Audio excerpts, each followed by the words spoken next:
En los capítulos anteriores del libro de Hebreos estuvimos viendo la razón por la cual el creyente tiene libre acceso a Dios.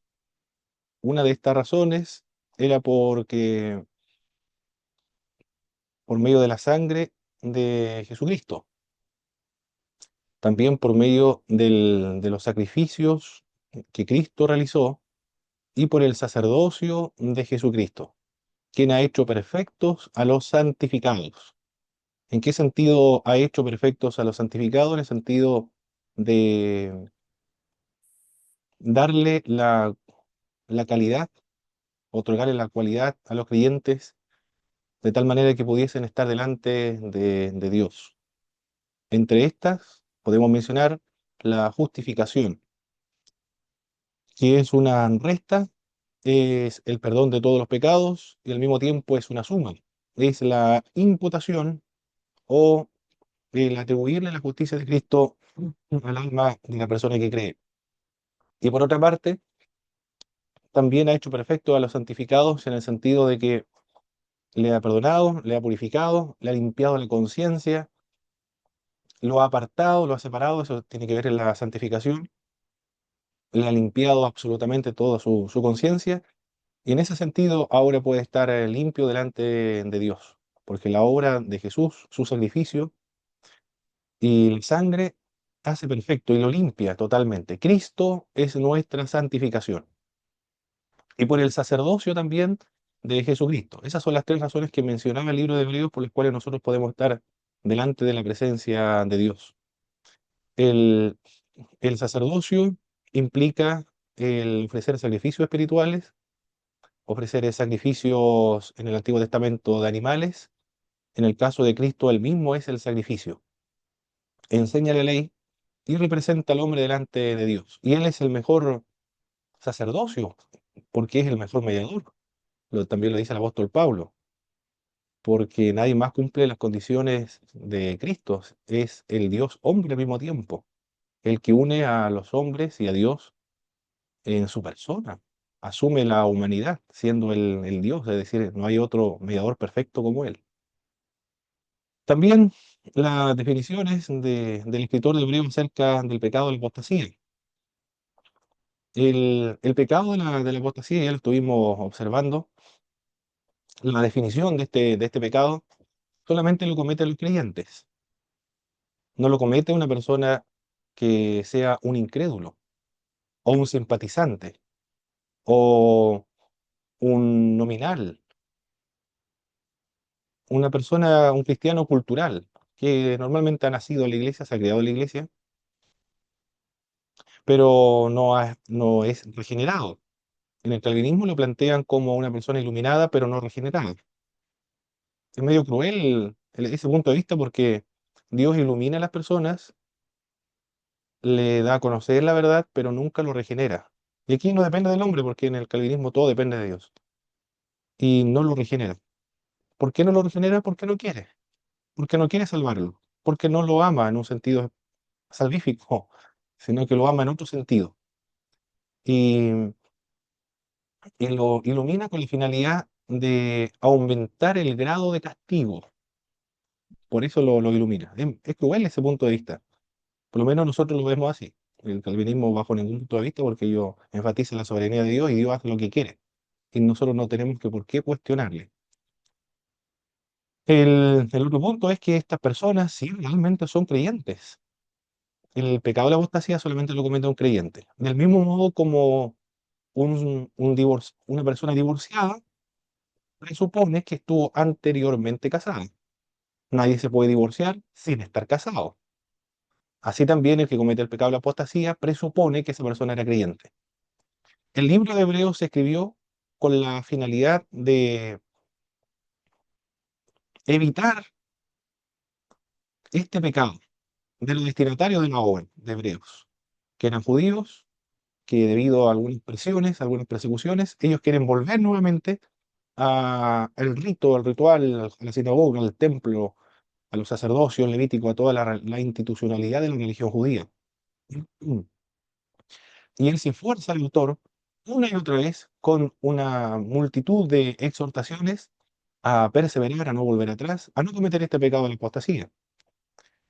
Y es precisamente lo que menciona acá, el, el no cometer este pecado porque ya no hay sacrificio por el pecado. Se refiere a este pecado de la apostasía, que consiste en pisotear la sangre de Cristo, negarse a ver lo sagrado, las cosas sagradas, insultar al Espíritu Santo. Esos son los tres términos que da el autor para referirse al pecado de la apostasía. Es un pecado imperdonable, que solamente lo cometen los creyentes. No es una persona que se ha descarriado, no es alguien que se ha enfriado espiritualmente, no es alguien que se ha ido de la iglesia, o alguien que se ha cambiado, por ejemplo, la fe puede ser católica o ortodoxa o anglicana o luterana, son todos, bueno, anglicanos, luteranos son evangélicos, o católicos romanos o ortodoxos, puede que tenga algunos problemas para nosotros de idolatría en el catolicismo romano, pero no ha cumplido con el requisito para ser catalogado como una apostasía, porque sigue creyendo en Dios, en Jesucristo, en el Espíritu Santo. Tampoco también se arrepentimos el séptimo día, porque ellos son también creyentes. Nos referimos a alguien que ha dejado de creer en Jesucristo, que ha perdido la sensibilidad por los asuntos espirituales. Un descarriado, cuando nosotros salimos a predicar en la calle y nos escucha, se pone a llorar, se conmueve. Puede estar bebido, drogado, puede estar sano, pero compartiendo con sus amistades de la calle y se conmueve, porque es sensible todavía a las impresiones del espíritu. Un apóstata no, no es sensible a las cosas espirituales. Puede blasfemar, puede insultar, y por eso es un insulto al Espíritu Santo, porque nada le conmueve ya, se ha petrificado su corazón. El hecho de que no se pueda, no hay sacrificio más por el pecado de él y no puede ser renovado para arrepentimiento, no radica en Dios, sino que radica en el pecador que no se quiere arrepentir. Eso en cuanto a este pecado que estuvimos observando anteriormente, el pecado de la apostasía. Por eso es que el autor de Hebreos exhorta o anima a los destinatarios a no perder la confianza, a perseverar, a no volver atrás. Esas son las exhortaciones. Perseveren, no vuelvan atrás. Bien. Mi hermano Pablito, ¿Sí, mi pastor Marcos? si surgiera la siguiente realidad, alguien apostada está dentro de la iglesia, ¿podría apostatar y continuar dentro de la iglesia? No, no puede continuar. No en el sentido de que la iglesia lo pueda cobijar todavía en su comunidad. No en ese sentido. Es decir, la iglesia debe mantenerlo todavía dentro de la congregación, sino, en- sino enfatizado o eh, en relación al apóstata. Que el apóstata no va a querer estar ahí, en ese sentido. Una iglesia lo puede seguir acogiendo, pero el apóstata no quiere estar ahí porque ya no hay ninguna razón por la cual va a estar ahí. ¿Para qué va a estar ahí? Si ya no cree en nada, no cree en Cristo, no cree en Dios, no cree en la Biblia, sería absurdo. Sería para él, si yo me pusiera en la posición de un apóstata, algo ridículo. Sería pérdida de tiempo. ¿Por qué voy a estar perdiendo el tiempo en un lugar donde personas creen absurdamente algo, una ilusión, una fantasía, en vez de estar realizando otras cosas más productivas y ser feliz? Ser feliz realizando otras actividades mucho más beneficiosas, porque para él perdió todo el valor lo espiritual. No sé si lo logré explicar bien, mi pastor Marcos. Sí, sí, lo comprendí. Perfecto. Es terrible ese pecado, mi Bueno, hermano. hermano Em, Pablo, sí, mi pastor Guillermo. muy buenos días, hermano. Tiene como un problema con, no sé si soy yo con mi teléfono o a usted no se le escucha muy nítida la voz. Perfecto, perfecto. Perfecto. Aquí voy a buscar el micrófono que, el micrófono que normalmente uso. Aquí lo voy a buscar. Gracias, amigo doctor Guillermo, por indicarme. Claro, Al estoy en menos otra por parte, entonces doctor se Guillermo. escucha claro. Esto es el micrófono. Acá. Aquí está. Ahora no debería haber ningún problema, ¿ah? Ahí le Porque escucho claro.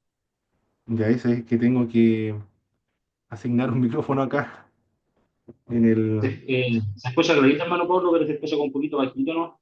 Que se escucha clarito por mi lado. ¿Y ahora se escucha bajo o no? ¿Se escucha fuerte? No, se escucha igual, Ah, ok. pero se escucha. Sí, pero al menos por mi lado se escucha nítido. A ver si me alejo Yo un igual lo poco. escucho bien, mi hermano. Lo escucho bien también. ¿Sí? ¿Y ahora se escucha bien o no? A esta distancia. Igual o no. ¿O cambia un No, es poco? igual, sí, lo mismo, lo mismo, lo Casi mismo. bien. Ah, ya. Entonces está funcionando este micrófono de solapa que tengo. Perfecto. Sí. Bien, eso es lo que vimos anteriormente. En esta oportunidad estaremos analizando la carrera de la fe, de qué debe despojarse el cristiano. También cómo debe correr el cristiano esta carrera de la fe. También quién es el supremo ejemplo, modelo de la fe y el resultado de la disciplina de Dios en los creyentes. Y qué es lo que nosotros los creyentes debemos buscar y los tipos de sacrificios que los creyentes debemos realizar ahora en, en esta doctrina, ¿no? En esta nueva dispensación de el sacerdocio universal de todos los creyentes que nos enseña el apóstol Pedro y también el libro de Apocalipsis, y lo enfatizó la Reforma Protestante, una de las denominaciones que más ha enfatizado el sacerdocio universal de todos los creyentes, a diferencia de la Reforma magisterial, han sido los bautistas. Pero mayormente los pentecostales, los que mayormente han ejercido el sacerdocio universal de todos los creyentes. En las iglesias anglicanas principalmente son los reverendos, los pastores, los que ejercen el sacerdocio, la predicación, la enseñanza, la administración de los sacramentos también. Ocurre con los luteranos, los presbiterianos, los metodistas igualmente. Ahora, pero originalmente no era así. Y, pero los pentecostales, todos ellos cumplen la tarea del sacerdocio universal de todos los creyentes. También los bautistas, porque los bautistas la característica de ellos es la independencia y la libertad en temas de doctrina, de liturgia y de organización eclesiástica, aunque se pueden unir, por ejemplo, en convenciones, pero no están obligados a ello, ni tampoco son sancionados si no van. Bien, vemos la clase entonces. Esta es la clase número 9 de Epístolas Generales, el libro de Hebreos.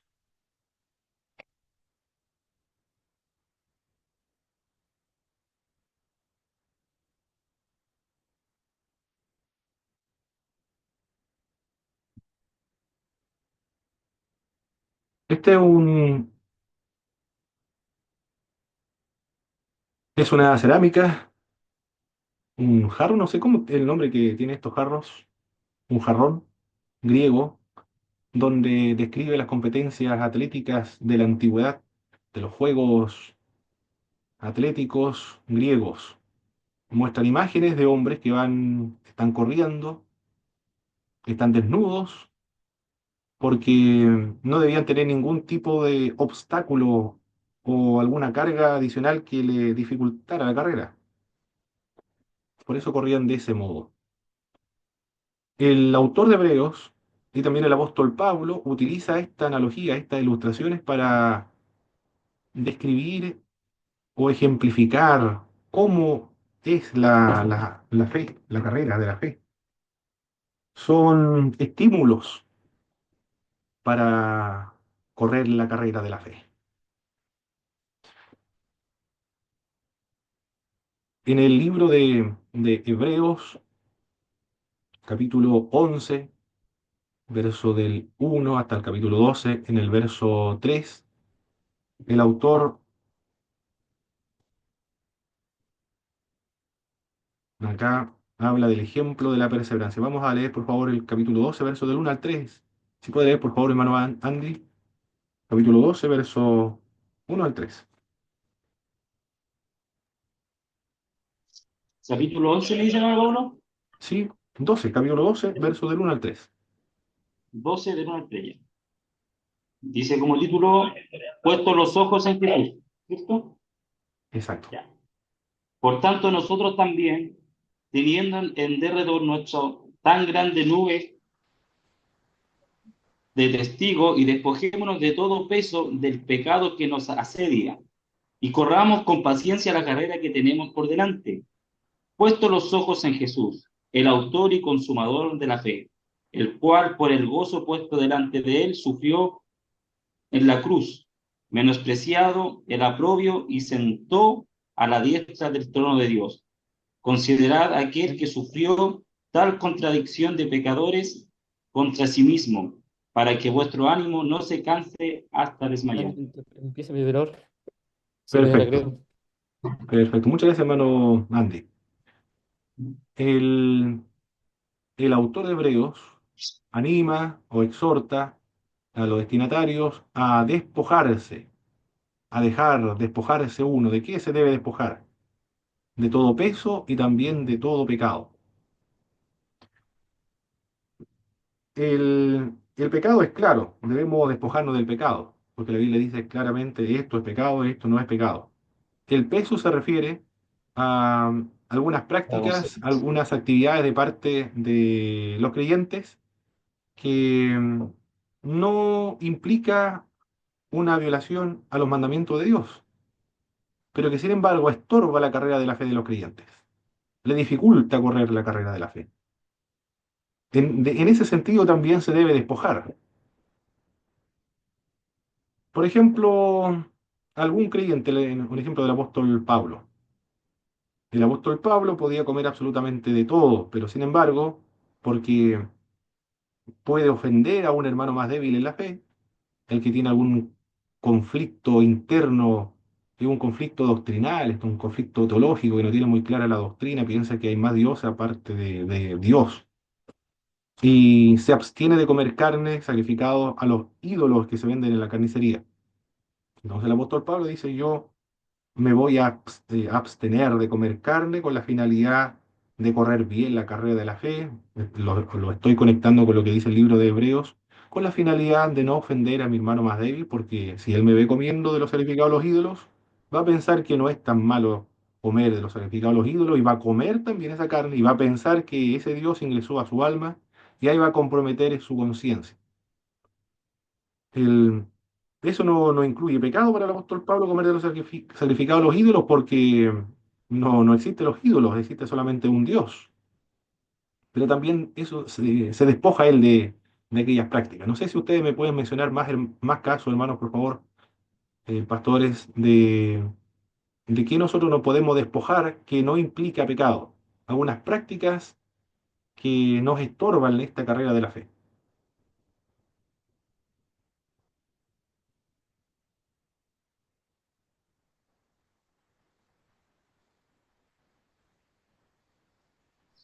Bueno, Pablo, ¿Sí? podría ser tomado, por ejemplo, como el deporte. Bueno, de mi parte, despojarnos de eso. Yo, por ejemplo, en el mundo me gustó harto el fútbol. Entonces, aunque yo sé que no es pecado el tema del deporte o jugar, pero Correcto. sí, como dice la escritura, que la amistad con el mundo es una enemistad contra Dios. Entonces ya no podría estar como participando de lo mismo Mm, si ahora ya Cristo me ha hecho una nueva criatura. O sea, estar en esa práctica creo que sería como despojarse, por lo que perfecto. veo. Muy bien, doctor Guillermo.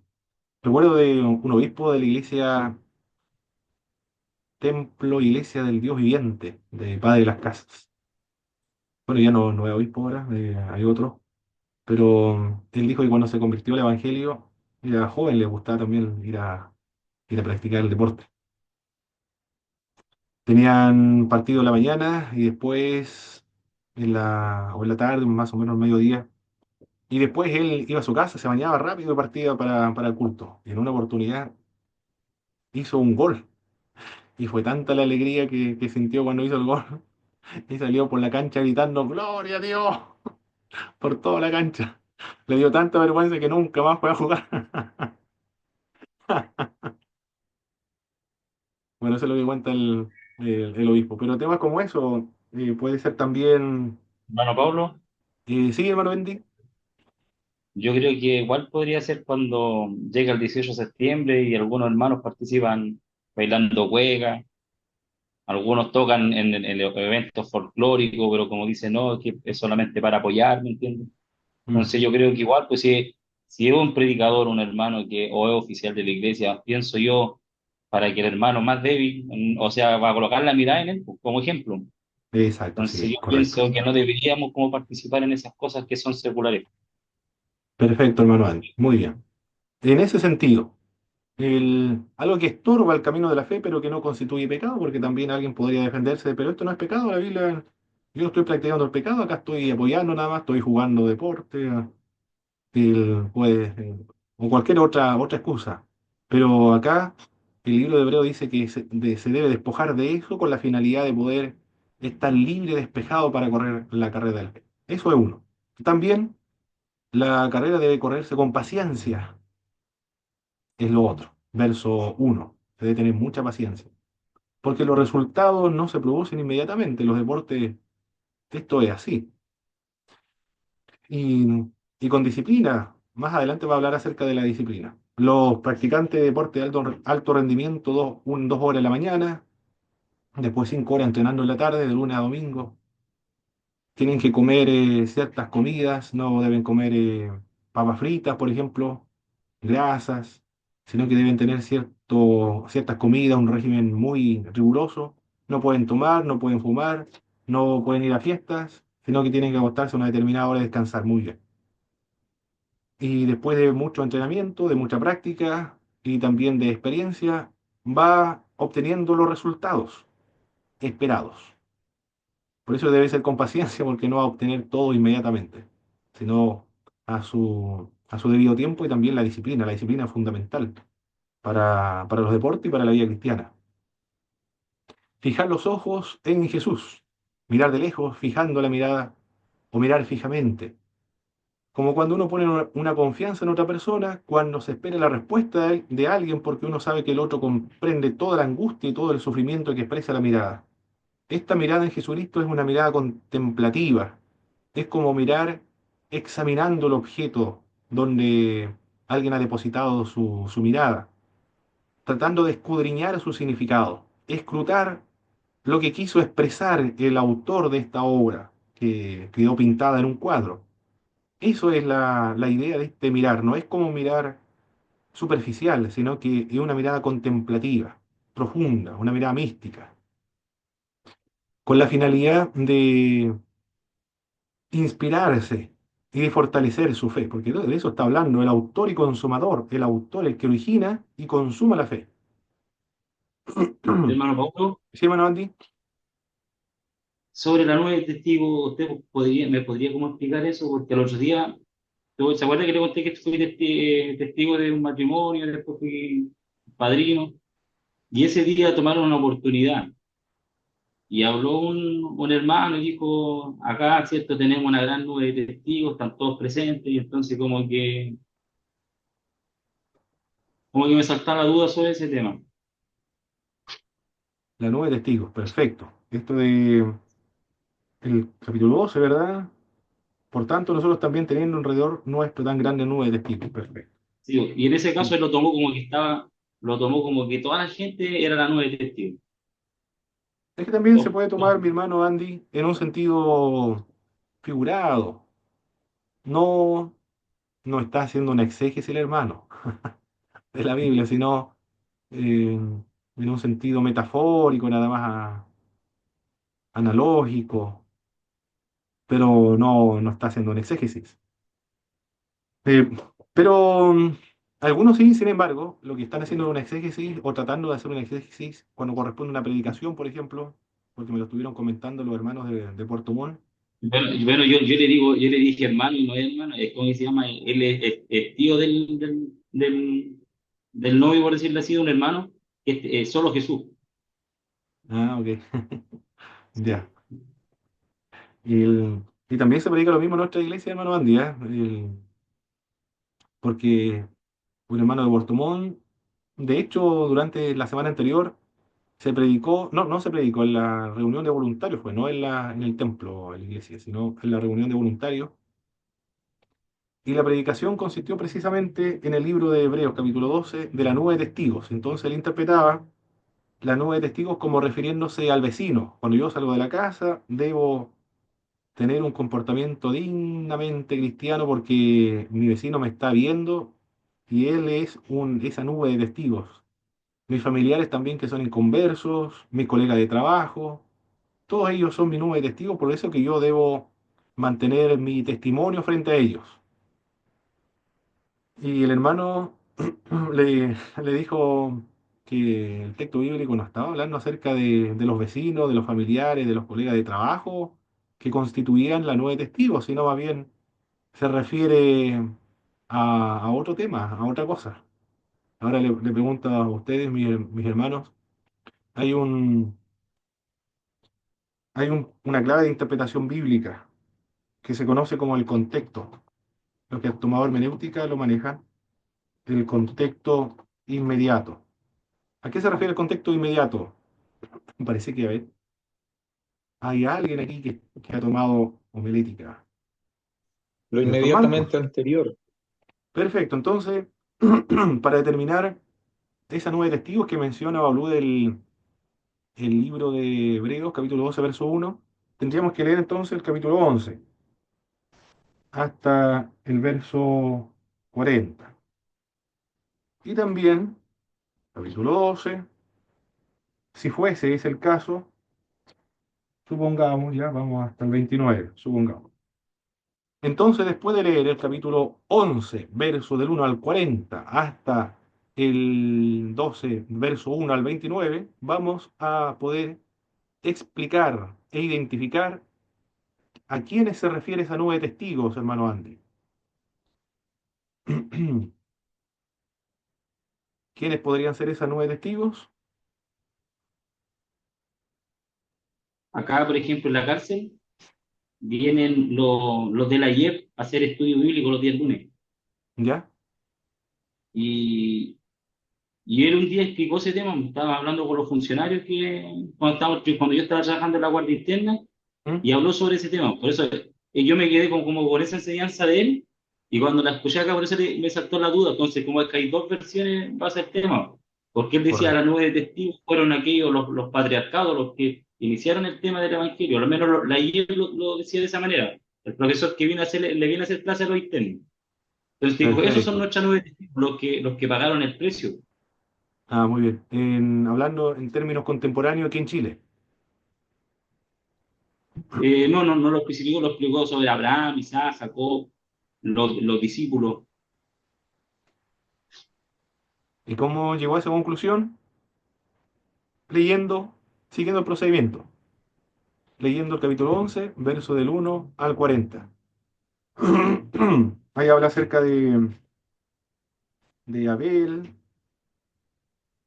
Enoc, de Abraham, de Sara, ¿de quién más habla ahí? De Jacob, de Moisés, de Rahab, de Gedeón, de Barak, Sansón, Jefté, David, Samuel, los profetas, de ellos. Ellos son la nube de testigos.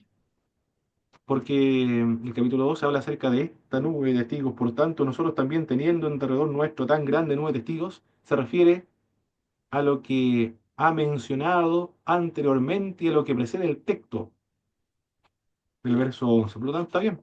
Se refiere a eso, hermano Andy. Se refiere a los héroes de la fe que ha mencionado inmediatamente antes. Eso se refiere al contexto inmediato. Para saber lo que dice el capítulo 12, verso 1, hay que leer el contexto inmediato, es decir, lo que está inmediatamente anterior, que corresponde al 11, del 1 al 40, menciona los héroes de la fe. Y la presentación es como si estuviese en un estadio.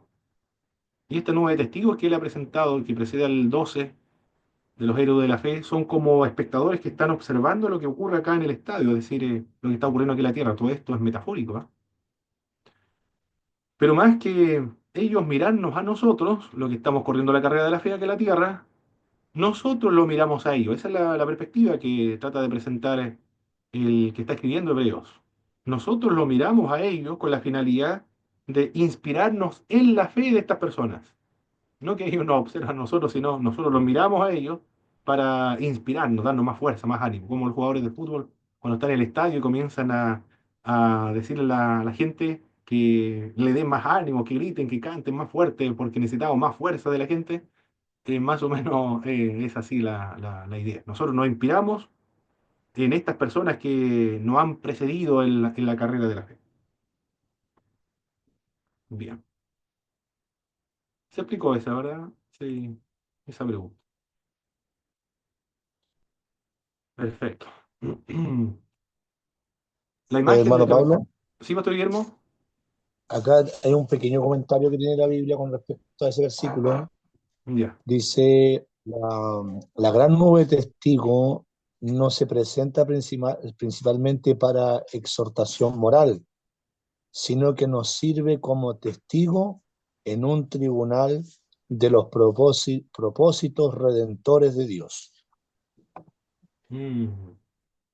A ver, a ver, a ver, a ver. Vamos a escribir eso. Otra vez, Pastor Guillermo, por favor. No se trata. Dice, la gran nube de testigos no se presenta principalmente para exhortación moral, sino que nos sirve como testigos en un tribunal de los propósitos redentores de Dios.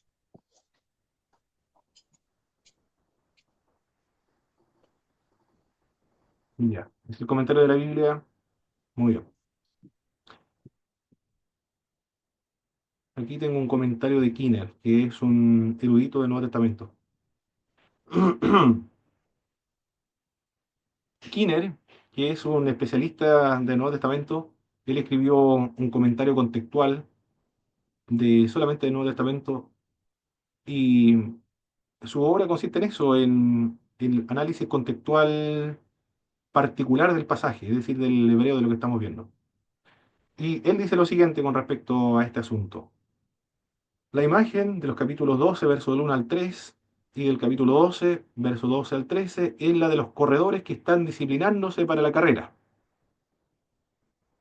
Las competencias atléticas eran una imagen común en la literatura grecorromana, a menudo usada para la batalla moral librada por la persona sabia en este mundo.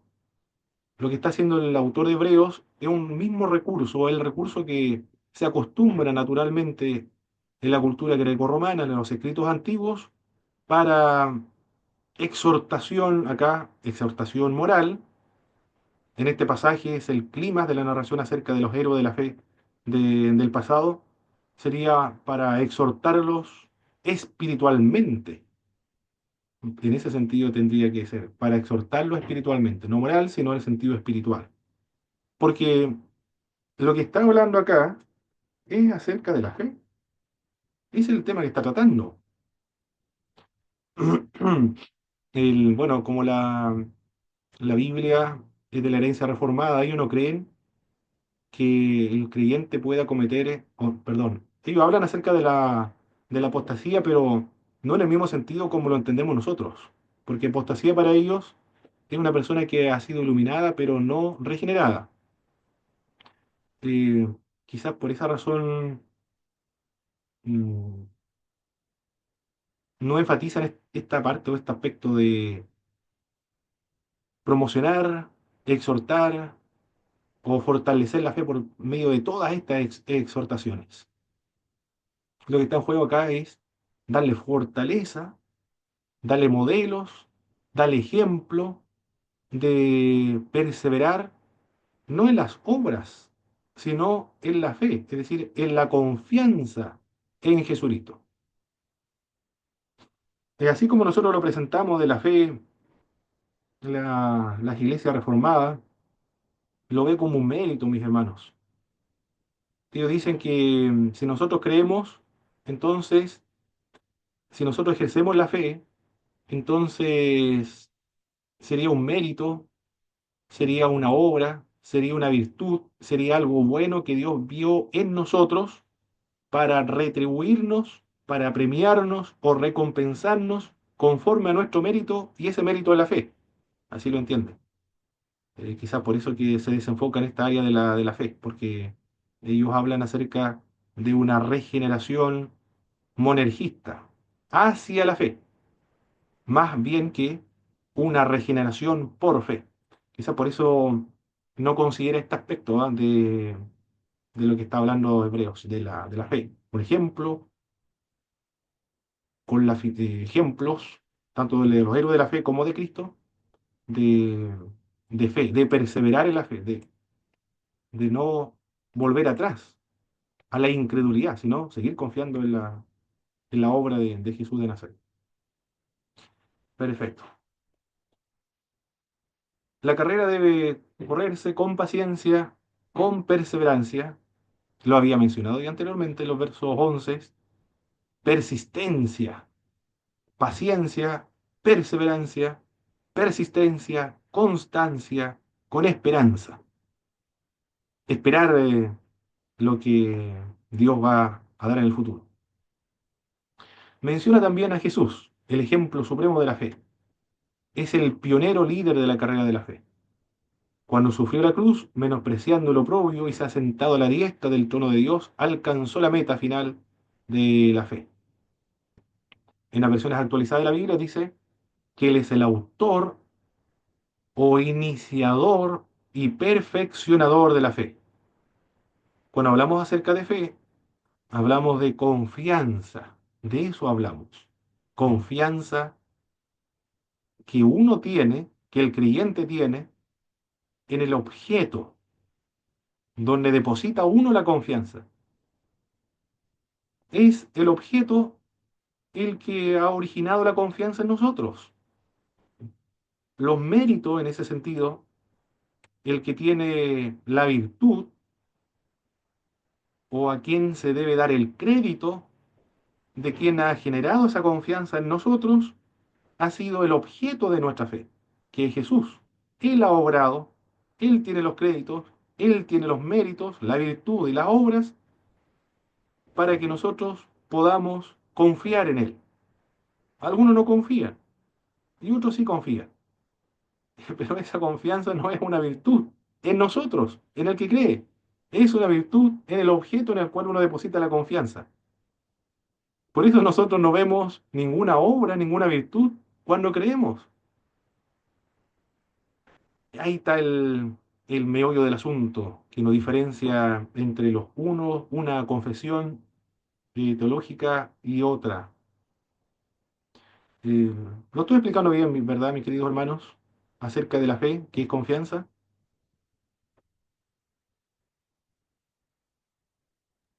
Sí, hermano Pablo.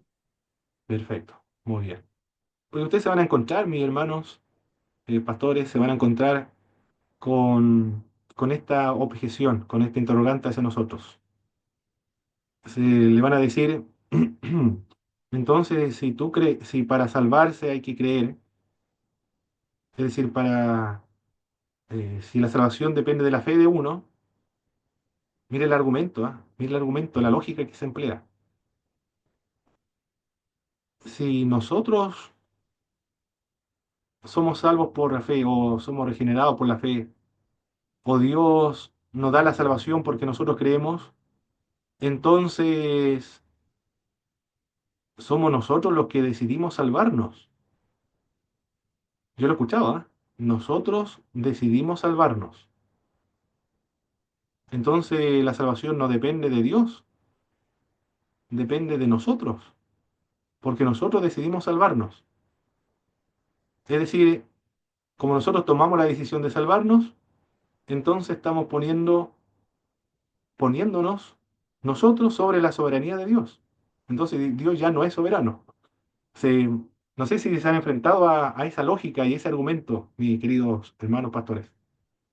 Pero si no se han enfrentado, se van a enfrentar en algún momento. Sí, Yo, hermano Andy. yo igual lo he escuchado desde ese punto de vista, pero de cierta forma, en mi forma de pensar, yo soy como bien, claro, como si uno lo mide desde ese punto de vista, uno dentro del libre albedrío que hay, uno lo decide, pienso yo, pero el que determina en sí es Dios, nuestra carrera. Porque muchas veces, como dice la Biblia, que hay caminos que al hombre le parecen correctos, pero su final es de muerte. Muchas Mm, veces no sabemos, o sea, uno tiene que tener la convicción de que las cosas sí las estamos haciendo bien para poder salvarnos, como el apóstol Pablo dijo, he peleado la batalla, he corrido la carrera, pero él sabía que le esperaba la corona de justicia, él sabía que su salvación en sí ya la había ganado. Pero es como que suena bonito, pero no sé cuál es la explicación que usted da sobre ese tema. No sé si me entiende. sí, correcto, hermano Andy. El, Hermano Pablo, sí, sí, doctor César. eh, me recuerdo de Darío López Mm, cuando él hablaba con respecto a la pentecostalidad y decía que nosotros como pentecostales hacemos nuestra teología en función de la experiencia. Los pentecostales fundan su teología en base a la experiencia. Obviamente que no es que se deseche la Biblia, todo lo contrario. mm, Eh, consideramos la Biblia, pero hay elementos que lo experimentan los pentecostales y de allí hacen su teología. Me explico.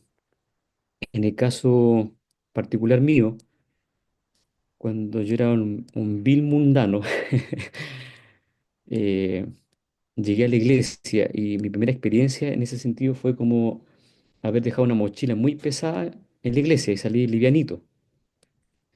Eso fue mi experiencia personal. Eso me motivó a seguir asistiendo porque algo pasó en mi interior donde salí mucho más livianito y después ya en un par de cultos vino el Espíritu de Dios y me quebrantó y yo lloré, lloré, lloré, lloré mucho y no entendí nada. No entendía. Lo único que sabía era que había un gozo en mi corazón, había algo maravilloso. Entonces, en función de eso, creo que Dios en la salvación es el que hace la obra, evidentemente. Y uno no se resiste prácticamente, se entrega por completo ahí al Señor cuando Dios nos está llamando. En ese sentido, uno atribuye la gloria a Dios y la salvación obviamente viene de Dios, pero después la continuidad depende mucho de la fe, si uno cree efectivamente en lo que ha experimentado, en lo que ha recibido, eh, y perseverar, porque la fe se manifiesta también en perseverar, o sea, no es algo momentáneo, sino algo que perdura en el tiempo. Entonces, eh, finalmente cuando uno tiene esa experiencia, Dios activa la fe y nosotros creemos y somos salvos por gracia. Yo lo entiendo de esa manera desde el punto de vista de la expertise. No sé si me explico, hermano Paul. sí, perfecto, perfecto. La continuidad de la fe, de eso está tratando el libro de Hebreos, que continúen creyendo, que perseveren en la confianza en Jesucristo y en la fe. En Juan capítulo 5 verso 24 dice, el que oye mi palabra, cree al que me envió, tiene vida eterna, no vendrá a condenación, sino que ha pasado de muerte a vida. En la construcción griega se puede traducir para conservar el sentido de cómo está estructurado la oración, que es el que, el que está creyendo, está teniendo vida eterna. Ahí. La salvación eh, es por fe, se conserva por fe. Nunca se conserva por medio de las obras. Eso hay que explicarlo porque de lo contrario van a pensar los que miran desde afuera nuestras iglesias que nosotros estamos enseñando la salvación por obras. Por ejemplo, cuando decimos que debe participar en las actividades de la iglesia, debe participar en todas las reuniones, debe leer la Sagrada Escritura, ejercer las disciplinas espirituales, el- para conservar la fe. Y si no se explica bien, se va a pensar una persona externa, principalmente los jóvenes, porque los jóvenes están muy capacitados, muy preparados, son personas, la gran mayoría, todos universitarios y algunos con posgrados, por ejemplo, y han tomado incluso algunos carreras como filosofía. Entonces surgen preguntas y que demandan respuestas. Y nosotros debemos responder a esta inquietud, a esta respuesta. De lo contrario, si no respondemos a estas interrogantes intelectuales, relacionales de los hermanos, jóvenes, me estoy refiriendo, van a buscar en otras partes la respuesta porque ellos necesitan una respuesta. Si no se lo damos, van a buscar en otra parte. Si no se explica bien esto de cuál es la razón de participar en las reuniones, los cultos, es no para conservar por medio de esas prácticas, de esas obras, la salvación, sino que tiene que ver con perfeccionar la fe, con profundizar la santificación, tiene que ver con la formación cristiana, tiene que ver con el desarrollar la imagen de Cristo o crecer a la estatura de un varón perfecto conforme a la imagen de Jesucristo. Porque para mantener la salvación se mantiene por medio de la fe, y eso es siempre confianza. El siempre es por fe. Se inicia, se conserva, se culmina por medio de la fe. Y esa fe no es ninguna virtud, no es ninguna obra, no es ningún mérito, sino que es la confianza en Jesús, quien tiene todos los créditos. Eso es todo. Y Hermano si Pablo, nosotros, sí, hermano Andy, en Santiago dice que la fe sin obra es muerte, así que por la obra no somos salvos, pero si no obramos, se debe demostrar. nuestra fe igual dice la palabra que es muerte. Así se demuestra la fe, se demuestra la auténtica fe, se exhibe la verdadera fe. Así es. Eso es este asunto de la fe, de eso está tratando todo el libro de Hebreos, de conservar la fe, de no volver atrás. Y lo otro es que si Hermano nosotros Pablo, creemos y seguimos creyendo, no es un premio de Dios hacia nosotros, una recompensa de Dios, ni se somete Dios a nuestra decisión de la fe para darnos la salvación o preservarnos la salvación, sino que es Dios, Dios mismo en su soberanía ha establecido el medio para salvación, la fe, y la conservación de la misma por medio de la fe. No es que se nos ha ocurrido a nosotros y nosotros le hemos dicho a Dios, nos va a dar la salvación si nosotros creemos. Este asunto proviene de la soberanía de Dios. Él mismo ha establecido las condiciones de otorgarnos la salvación. Es decir, nosotros hemos observado, leyendo la Escritura, que Él ha establecido ese medio. No hemos sido nosotros. Porque esa es la lógica que emplea los que cuestionan nuestras creencias. Que si nosotros creemos, Dios entonces se subordina a nuestra decisión. No, absurdo eso. Si Él mismo ha establecido las condiciones para otorgarnos la salvación. Mi pastor Guillermo. hermano Pablo, ¿Sí? menciono lo que hacía mención el hermano anterior cuando hablaba de que los pentecostales, o nosotros, yo lo considero pentecostal, también tenemos que ver mucho con las experiencias que hemos tenido. Exacto. Y yo recuerdo una oportunidad, hermano Pablo, yo no, todavía no era pastor, pero recuerdo una oportunidad que yo estuve pasando un proceso malo en mi vida espiritual y Yo sabía que había una actividad, había una campaña en un sector aquí muy cerca donde yo vivo. Y recuerdo que estaba en una bajeza espiritual, pero yo podía ver, podía oír la voz del Espíritu Santo que me amonestaba a que fuera. Y yo no quería ir, no tenía planificado ir, pero yo sentía la voz, escuchaba la voz que me amonestaba a que fuera. Y fue tan desesperante que estuve en una hora estuve así, que al final me tuve que arreglar y me tuve que ir. Pero yo no sé cómo llegué tan rápido al lugar, son media hora más o menos de viaje en lancha para llegar ahí.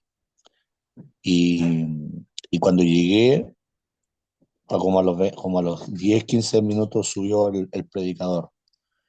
Y cuando él empezó a hablar, tomó un pasaje de la escritura del Antiguo Testamento y es como que él sabía toda mi vida. Y yo lo único que hacía era llorar, llorar, llorar y llorar. De ahí el Señor me volvió a levantar. O sea, me volvió a levantar para continuar. O sea, yo puedo ver que Dios es misericordioso y que nos impulsa a permanecer, a continuar, a no quedarnos en el camino. Exacto. Se tiene que ver mucho también la experiencia que vamos viviendo dentro del caminar. Eso, hermano. Perfecto, muy bien. Muchas gracias por todas las experiencias que estamos comentando. No sé, mi pastor Jaime tiene el micrófono encendido, no sé si estará hablando. Por aquí. No, Muy bien. no, la experiencia de salvación o de perdón es tremenda, ¿no? O sea, creer lo que Dios hizo en cada uno de nosotros es tremendo, ya que uno está metido en serios problemas, ¿no? Diferentes índoles, situaciones de trago, alcohol, droga, y después ver la restauración en uno mismo, ver quién era y quién es, cómo no vamos a creer lo que Dios puede hacer en uno. Y de ahí, como decía mi pastor César, perseverar en la fe, perseverar en la enseñanza, a ver cómo se llama, en la experiencia espiritual, en las formas de orar, de leer, de estar con Dios, depende también de uno. Dios ya hizo su parte, ahora nos corresponde a nosotros nuestra parte, porque la fe viene por el oír y el oír la palabra también. Exacto. Pero la Perfecto, muy experiencia del bien. perdón en la vida, la liberación que hace Dios en el corazón es inexplicable, cuesta explicarlo. Porque un gozo que nunca en su vida había uno sentido, ¿no? Mm. Entonces, ver la restauración, el ministrar de Dios, lo que Dios hace en el corazón, como Dios opera, es sin duda alguna una cosa que no se puede negar. Así es. Perfecto, muy bien. Mm. Muchas gracias, mi doctor Jaime, por sus intervenciones importantes, mis queridos hermanos pastores. La disciplina, luego, nos comenta el libro de Hebreos, en la lucha contra el pecado aún no han derramado sangre. La imagen es la del pugilato, hasta derramar sangre. El pecado se personifica como si fuese un luchador. Y nosotros estamos luchando, pero todavía no hemos derramado sangre, es decir, no ha sido tan violenta la lucha contra el pecado. En la disciplina Dios los trata como a hijos. Si Dios no lo disciplinara como a hijos, entonces sería evidencia de ser bastardos. La Reina Valera habla acerca de bastardos, hijos ilegítimos. Fuerte la palabra. Recuerdo que José Martínez me gustaba mucho leer a José Martínez, me ayudó bastante en todos los libros que él tenía. Hoy, bueno, falleció en 2011, creo que falleció. Y de España, de la editorial CLIA. Me gustó unas palabras que él habló acerca de que nosotros no debemos suavizar la terminología bíblica o la terminología en castellano, porque el español, de la fuerza del lenguaje. Por ejemplo, ahora se ha suavizado el pecado por medio de términos como fue un tropezón, fue una caída, un desliz, y otros términos. También ahora se habla acerca de parejas, de convivientes, pero los términos que él prefería utilizar era amancebamiento, concubinato. Me gustaba esos términos que empleaba porque está la fuerza del lenguaje ahí, ¿ah? Entra en juego. Amancebamiento o concubinato, más que parejas o convivientes. Mucho más fuerte los otros términos. Acá también, hijos ilegítimos o bastardos. Si no hay disciplina de parte de Dios hacia el creyente, si respetábamos a nuestros padres terrenales, mayormente deberíamos respetar a nuestros padres celestiales. Verso 9: Dios nos disciplina para nuestro bien, para gozar, participar de su santidad. ¿Me podrían comentar, por favor, mis queridos hermanos, pastores, tanto en su experiencia o como lo que han escuchado de otras experiencias, de cómo Dios los ha disciplinado con la finalidad de santificarlo, producir la santificación, o que ahonden o crezcan mucho más en la santificación, o gozar de la santidad, Hermano dice el Pablo, verso 10? ¿Sí? eh, eh, bueno, o sea que el camino del Evangelio también es duro en nuestra vida, en nuestro proceso. Lo vamos siendo procesados de alguna manera. Entonces hay etapas de la vida que a veces como que hemos querido quedarnos a medio camino. Entonces yo voy a contar una experiencia personal. No era pastor en ese momento, pero me congregaba en una iglesia y yo me aparté por un tiempo de la iglesia, ¿no? Aproximadamente como un mes me aparté de la iglesia. Dejé de congregarme en ese aspecto. Ha sido un momento como difícil. Y yo recuerdo una oportunidad que mi hermano, él llegó con sarna a la casa y usted sabe que eso es contagioso. No, por ende nos preguntábamos muchas cosas, porque mi mamá siempre muy limpia, la casa siempre limpia, nuestra ropa siempre lavada, bien preocupados de nuestro aseo personal. Nunca fuimos gente así como que andábamos cochinos, descuidados, no. Pero nos llegó eso. Y por ende me contagié yo, se contagió mi mamá, y, y pasaron algunos días y yo empecé a preguntarme por qué. Mm, Y llegué a la conclusión que Dios me estaba disciplinando, corrigiendo en ese aspecto, que yo me había apartado de congregarme, de ir a la casa de oración.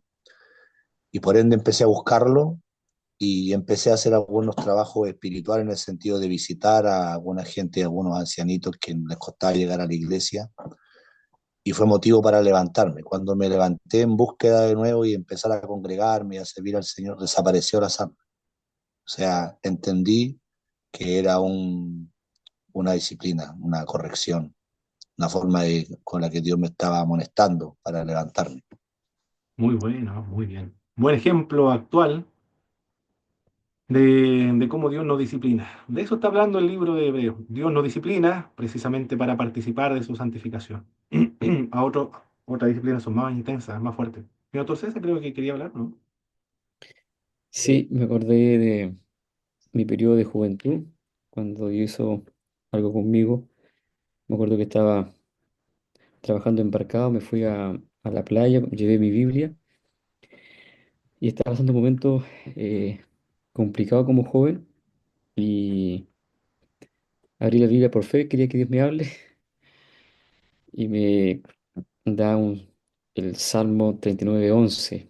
Dice, con castigo por el pecado corriges al hombre y deshaces como polilla lo más estimado de él.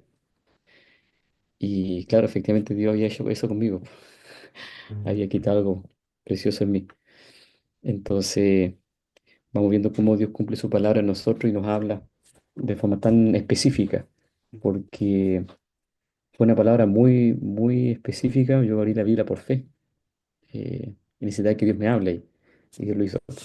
Entonces Dios nos va corrigiendo y uno entiende en el espíritu que Dios es que te está hablando. O sea, oye, mira, te pasa esto por tal motivo. Yo soy el que estoy trabajando acá. exacto, muy Entonces, bien. eso. Wow, estremecedor debe ser el texto bíblico. Cuando uno sabe que el Dios al que está hablando en esas situaciones particulares, mi hermano Andy. Hermano Pablo, Yo escuché un testimonio cercano del obispo donde íbamos antes nosotros a la iglesia, donde yo me ¿Mm? convertí, inicié ahí. Después yo me fui del EU y me estoy congregando en la iglesia que estoy ahora. Con permiso de mis pastores, me pedí el traslado, todo. Y sabes que a mí me llamó la atención cuando yo recién me convertí al Señor y el obispo contó cuando Dios lo llamó al obispado a él. Y le profetizaban, yo creo mucho en los instrumentos, cuando danzan, yo creo en eso, cuando profetizan algo que yo creo demasiado. Y sabe que él decía que una vez se levantó un instrumento y lo sacó adelante cuando él era pastor. Y le dijo que los Dios lo querían en el obispado. Y él en su corazón decía, no, no, señor. Y se negaba a eso. Él tenía sueño, le hablaban de que él iba a ser obispo, pero él decía que no y no. En una vez, en un culto, el Señor le dijo, mira, le dijo, yo tengo un propósito para ti. Y me dijo, pero tú te rehusas a mi palabra. Y él, en el momento que estaba en el culto, en una vigilia orando, él le dijo, Señor, no, no, no, y punto. Así que mientras la hermana le profetizaba. Y Dios le quitó la vida a la hija en pleno culto. En pleno culto, hermano querido, le quitó la hija, murió ahí su hija. Mm. Y se levanta en ese mismo momento cuando él estaba orando y le dijo, y si no obedece mi voz, dijo, voy por el segundo. Le dijo. Oh, Y ahí él tomó el obispado. Y eso mm. como que me marcó mucho porque hay una parte que dice la Biblia que Dios no tocará a los hijos, pero no sé si para cumplir su propósito, él hace las cosas como él quiere, pero fue muy fuerte es muy fuerte su testimonio para llegar Sí. al obispado, Hermano Andy, en eso es pleno muy culto. parecido. Ha ocurrido en otros casos igual muy parecido. En el caso de un pastorado, hermano Andy, fue parecido igual. Es lamentable, yo escuché el testimonio del pastor, no quería aceptar el pastorado varias veces, ya se lo habían dicho, por medio de instrumentos también. Y falleció su hijo en el ahogado. Tenía dos hijos.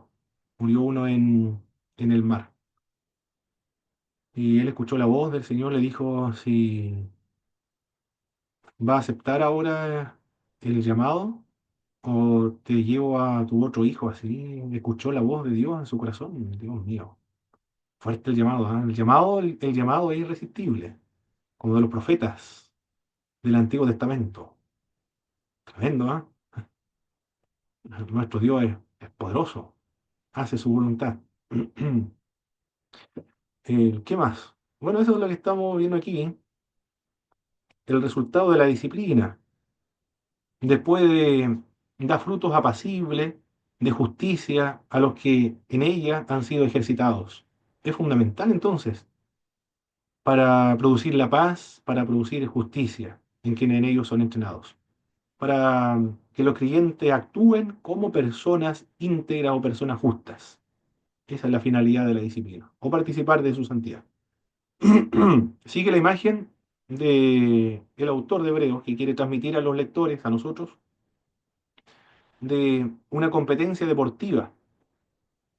Ahora está diciendo que renueve la fuerza de las manos cansadas y rodillas debilitadas. Claro que cuando uno no tiene experiencia en correr, por ejemplo, yo recuerdo cuando salía a trotar en la región de la Araucanía, había un vecino que era hijo de pastor y después se convirtió al evangelio, era muy bueno para fumar él. Me dijo que quería salir conmigo a trotar y salí. Claro, no duró más de 15 minutos.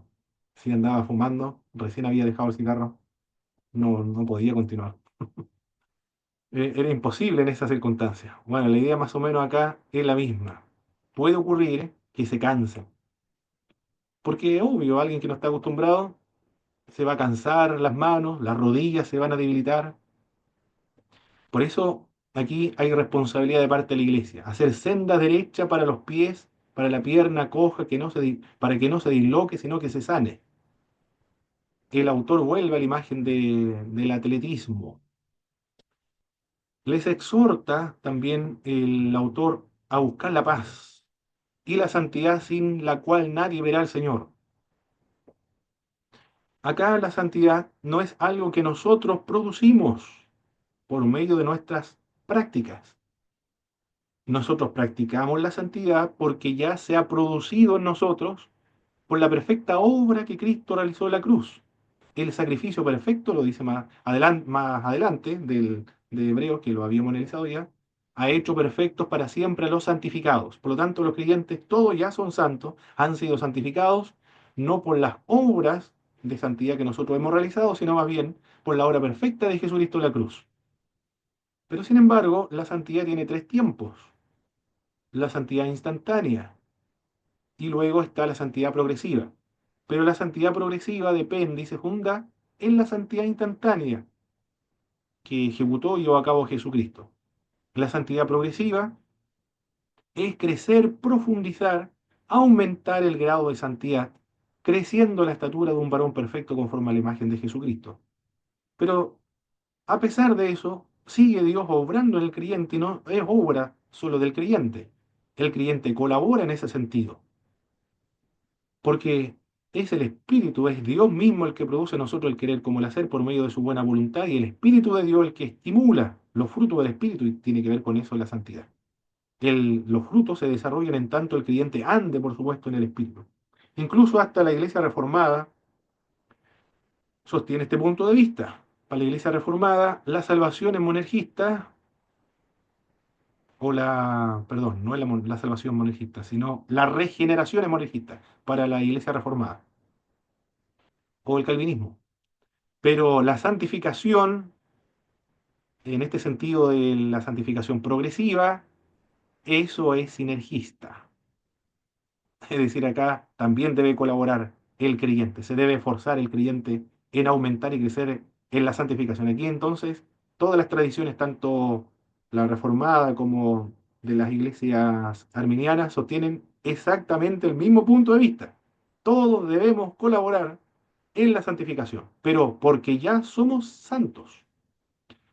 Y sin santidad nadie verá al Señor. Recuerde que por el hecho de creer en Jesucristo, ya podemos ver al Señor y estar en comunión con el Señor por el solo hecho de creer en Cristo, por el sacrificio de Cristo, por la intercesión de Cristo, por la obra y la sangre de Jesucristo, y también en el paraíso, porque nuestros cuerpos van a ser glorificados y se va a extirpar la naturaleza pecaminosa. Y ya nunca más vamos a volver a pecar, estando en el paraíso. Ahí sí, culmina el proceso de la santificación. Hay que entender bien este pasaje bíblico. De lo contrario, si no se explica bien el punto 14, buscar la santidad sin la cual nadie verá al Señor, se podría terminar en legalismo. Ese sería un problema cuando se enfatiza un aspecto sin considerar los otros matices de una doctrina, se puede terminar en el legalismo. Y después podríamos decir que si no es totalmente santo en el sentido por medio de los esfuerzos humanos, entonces ya no se va con el Señor. O no, si se muere, se va a ir al infierno. Pero es creyente, es un cristiano. Puede estar frío espiritualmente, puede tener un grado de santidad no superior como los otros, pero es creyente. Si se plantea así el asunto, habría un problema de no explicar bien una doctrina tan fundamental, tan importante como es la santificación. Les exhorta, por tanto, les anima, porque exhortación significa animar, que nadie sea inmoral o profano como Esaú, verso 16. ¿Lo ven ahora? Hasta muy bien. Que nadie deje de alcanzar la gracia de Dios, que de ninguna raíz de amargura brote y corrompa a muchos, en el verso 15. La carrera de la fe es de larga distancia, no es de esta carrera corta, no sé, hermano Andy, ¿cómo se llama esta carrera corta de que no es tan largo, que son muy Los cortitas? 100 metros, 100 metros planos, así se llama, ¿verdad? 100 metros, sí. Ya. No es, la carrera de la fe no son esos 100 metros planos, no, bajo ningún punto de vista. Esto es como, ¿cómo la podemos comparar, hermano Andy? Una carrera larga Una distancia, maratón. La como una, maratón. como una maratón, es como eso, como una triatlón. Ubica la triatlón, ¿verdad? Hay una Yo no, que pasa en el planito. Primero nadan, corren y bicicleta. Dios mío, no sé cómo resisten tanto esas personas. Impresionante. Ya es, la carrera de la fe es como una triatlón. Así es la carrera de la fe, a larga distancia. No, aquí entonces hay que estar muy bien preparado y entrenado y con la conciencia de que esto es a larga distancia, a largo plazo, hasta la muerte. No es una moda que dura algunos años nada más, tiempo o la temporada de la adolescencia. Esto es a larga distancia. Así lo presenta el libro de Hebreos. De larga distancia entonces. La figura del atleta sugiere que el corredor espiritual tiene que vigilarse para no caer víctima de la fatiga espiritual. De eso está hablando cuando dice renovar la fuerza de sus manos cansadas y sus rodillas debilitadas. Porque está corriendo, por lo tanto se puede producir esta fatiga espiritual. Cuando hay fatiga espiritual, ¿cómo nosotros detectamos en los hermanos esta fatiga espiritual? O en nosotros mismos, ¿cómo nos detectamos cuando hay fatiga espiritual?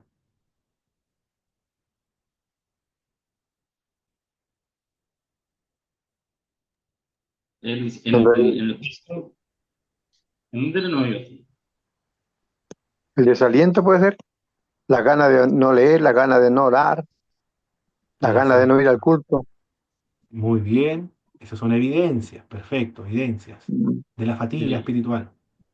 La fatiga es como una ansiedad, es como un deseo de algo, porque cuando tiene fatiga le da como, ay, tengo que necesitar, no sé, un poco de agua, un poco de pan, ¿me entiendes, no? Si yo lo tomo La- como el espiritual, una fatiga es como que es como un deseo, es como que tengo que hacerlo, o si no, y de repente cuando no cumplimos eso en nuestra vida, no sé, uno anda mal, debilitado. No sé si le ha pasado, al menos los que somos de acá del sur, cuando vamos a Santiago, como que viene eso, y uno tiene que sí o sí tomar un poco de agua, si no anda mal. Eso soy yo. Muy bien. Muy bueno, la fatiga tiene que ver con el cansancio, acá en ese sentido del cansancio, uno está muy cansado de las actividades espirituales, a eso se refiere. Y es un autoexamen de nosotros mismos, dice el autor de Hebreos. Renovar la fuerza de sus manos cansadas y rodillas debilitadas. Si siente que sus brazos están perdiendo fuerza, esta es la imagen de un atleta, ¿eh? Pues pierden fuerza sus manos, sus brazos, que sus rodillas están a punto de doblarse y dejarse caer el cuerpo. Esto uno lo ve en el atletismo, en los Juegos Olímpicos. Algunos ya no pueden correr más. Llegando a la meta ya no pueden ni siquiera cruzarla. Que sus pies no pueden seguir una línea recta. Es decir, aquí la persona está pero demasiado cansada. Porque si no puede caminar rectamente es como un borracho. Entonces no debe retirarse de la carrera, dice el autor, sino pedir a Dios fuerzas renovadas. Eso es lo que debe hacer, pedir Hermano fuerzas Pablo, renovadas. ¿Sí, me estoy Guillermo? yo en una oportunidad vi un video de un corredor y, y él venía corriendo, ya entrando en el estadio, la carrera, ¿Mm? y a pocos metros de llegar, él cayó. Dio como que se acalambraron las piernas y cayó. Pero hay un gesto donde sale el padre de él, y el padre se baja de la tribuna y parte corriendo donde está su hijo, y lo levanta, lo, a mí me conmueve, la verdad. Toma a su hijo, lo levanta, lo abraza y empiezan a caminar hacia la meta. Mm, Porque meditaba mucho en el verso 12 cuando dice, por lo cual levantar las manos caídas y las rodillas paralizadas. mm. Y llegó con su hijo, o sea, no importó en qué lugar llegó, lo que importó fue llegar Exacto. a eso. Muy bien. Muchas gracias, doctor Guillermo. Bueno, es eso lo que hace el Señor, ¿eh? Se le debe pedir fuerza al Señor y el Señor va a ir a ayudarlo como ese papá se bajó a ayudar a su hijo para concluir y terminar la meta. Aquí estamos, no estamos corriendo solos, estamos corriendo en comunidad y el Señor es que nos ayuda a correr. Hermano Andy, Está bonita como una enseñanza pastoral igual. sí, Cuando de repente un hermano, cierto, no puede más, de repente está mal Es como que el padre, el papá o el pastor, ¿cierto? Le ayuda al hermano a continuar para llegar a la meta. Está como bien Sí, bonito sí, la sí, sí, sí, enseñanza. exactamente. Igual que hay otro que anda, no sé si está metido a fase y anda un video viral que está corriendo la carrera y se relaja el que iba ganando, los que pensó que iba a ganar, y se fue como caminando a llegar y pasa uno y le gana la. No Claro, se no lo está imaginó, pues, concentrado. quedó como. Sí, Tiene que estar pues. enfocado hasta el final, no, no relajarse, claro, ese es el problema. De relajarse, la relajación espiritual. En el verso 13 del capítulo 12, dice acá, y haced senda derecha para vuestros pies para que lo cojo no se salga del camino, sino que sea sanado. En el verso 13 encontramos la responsabilidad de los cristianos en comunidad ahora. En el primer verso, nosotros somos responsables de la autoexaminación o del autoexamen. En el verso 13, somos responsables en colaborar con los otros hermanos. Consiste en ayudar al hermano que está dislocado.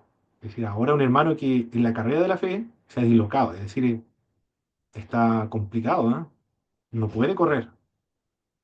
Pero estamos en una carrera y no corremos solo, corremos en comunidad.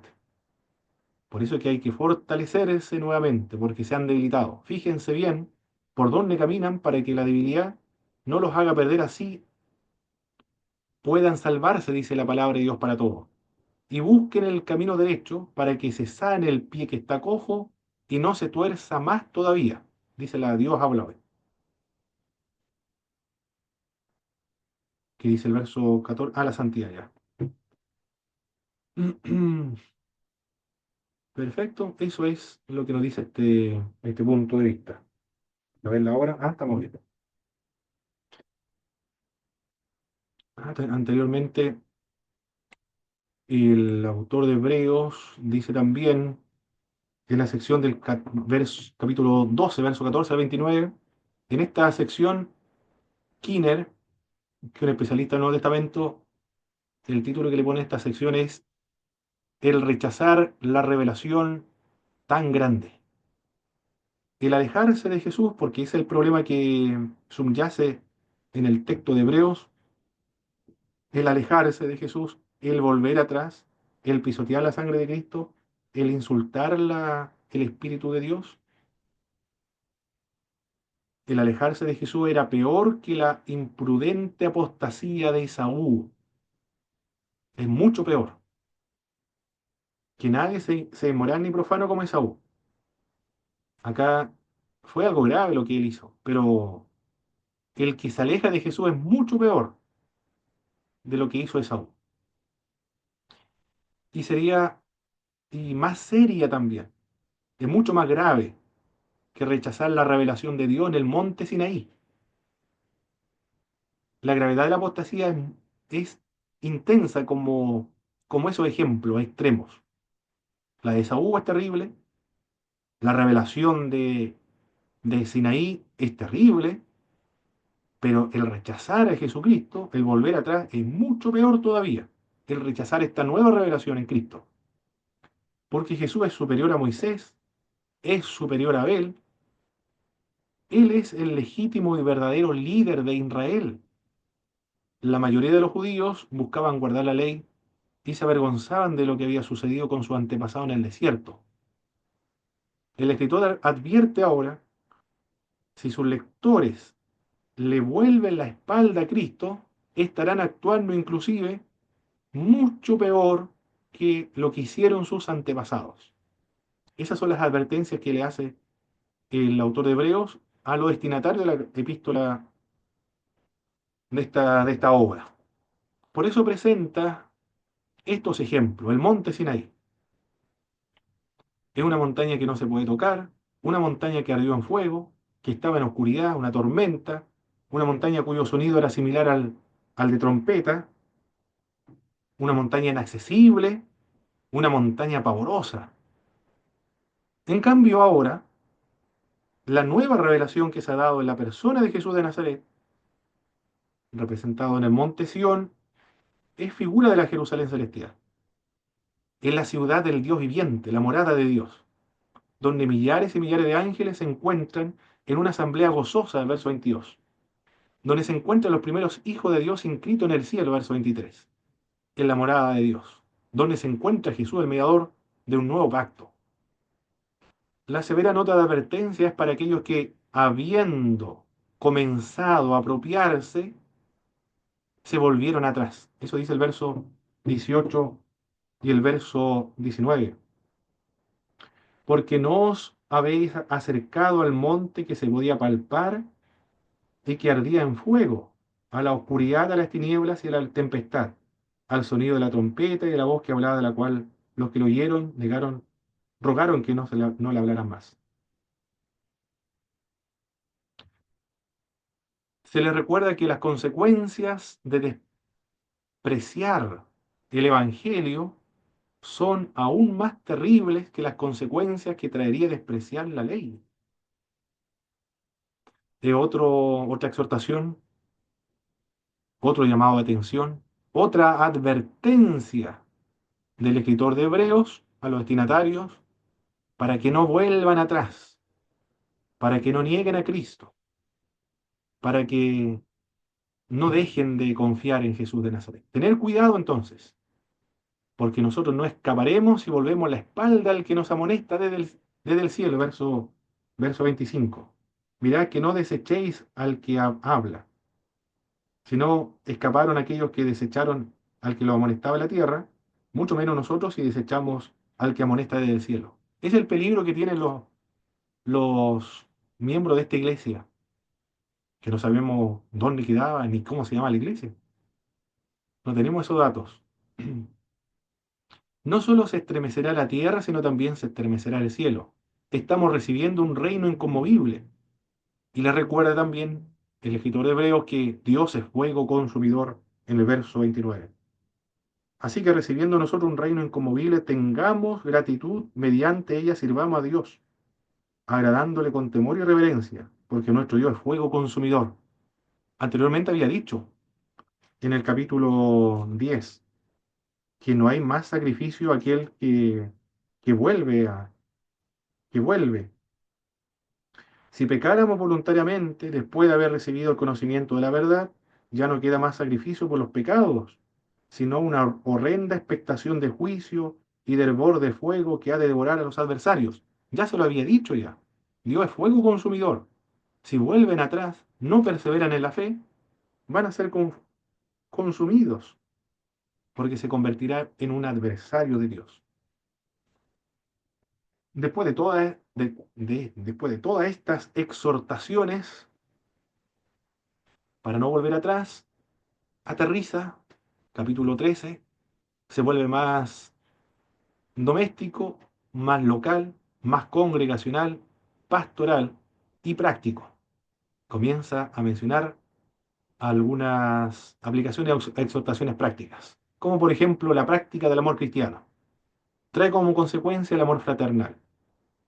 Y se demuestra el amor fraternal en la práctica de la hospitalidad, porque algunos no se dieron cuenta que estaban hospedando ángeles. Se demuestra también este amor cristiano en la práctica de, en la práctica del amor cristiano, la empatía al visitar a los presos y también de los maltratados, la fidelidad conyugal, el mantenerse libre al amor al dinero, pues se contentará con lo que posee, solamente verso 5 y verso 6. Este texto sirve y ayuda para alumbrar o iluminar un poco lo que enseña la doctrina de la prosperidad. Bien, estamos en la hora, falta solamente esta presentación y concluimos la clase número 9. Pero ya como cumplimos la hora, vamos a descansar un momento, mis queridos doctores,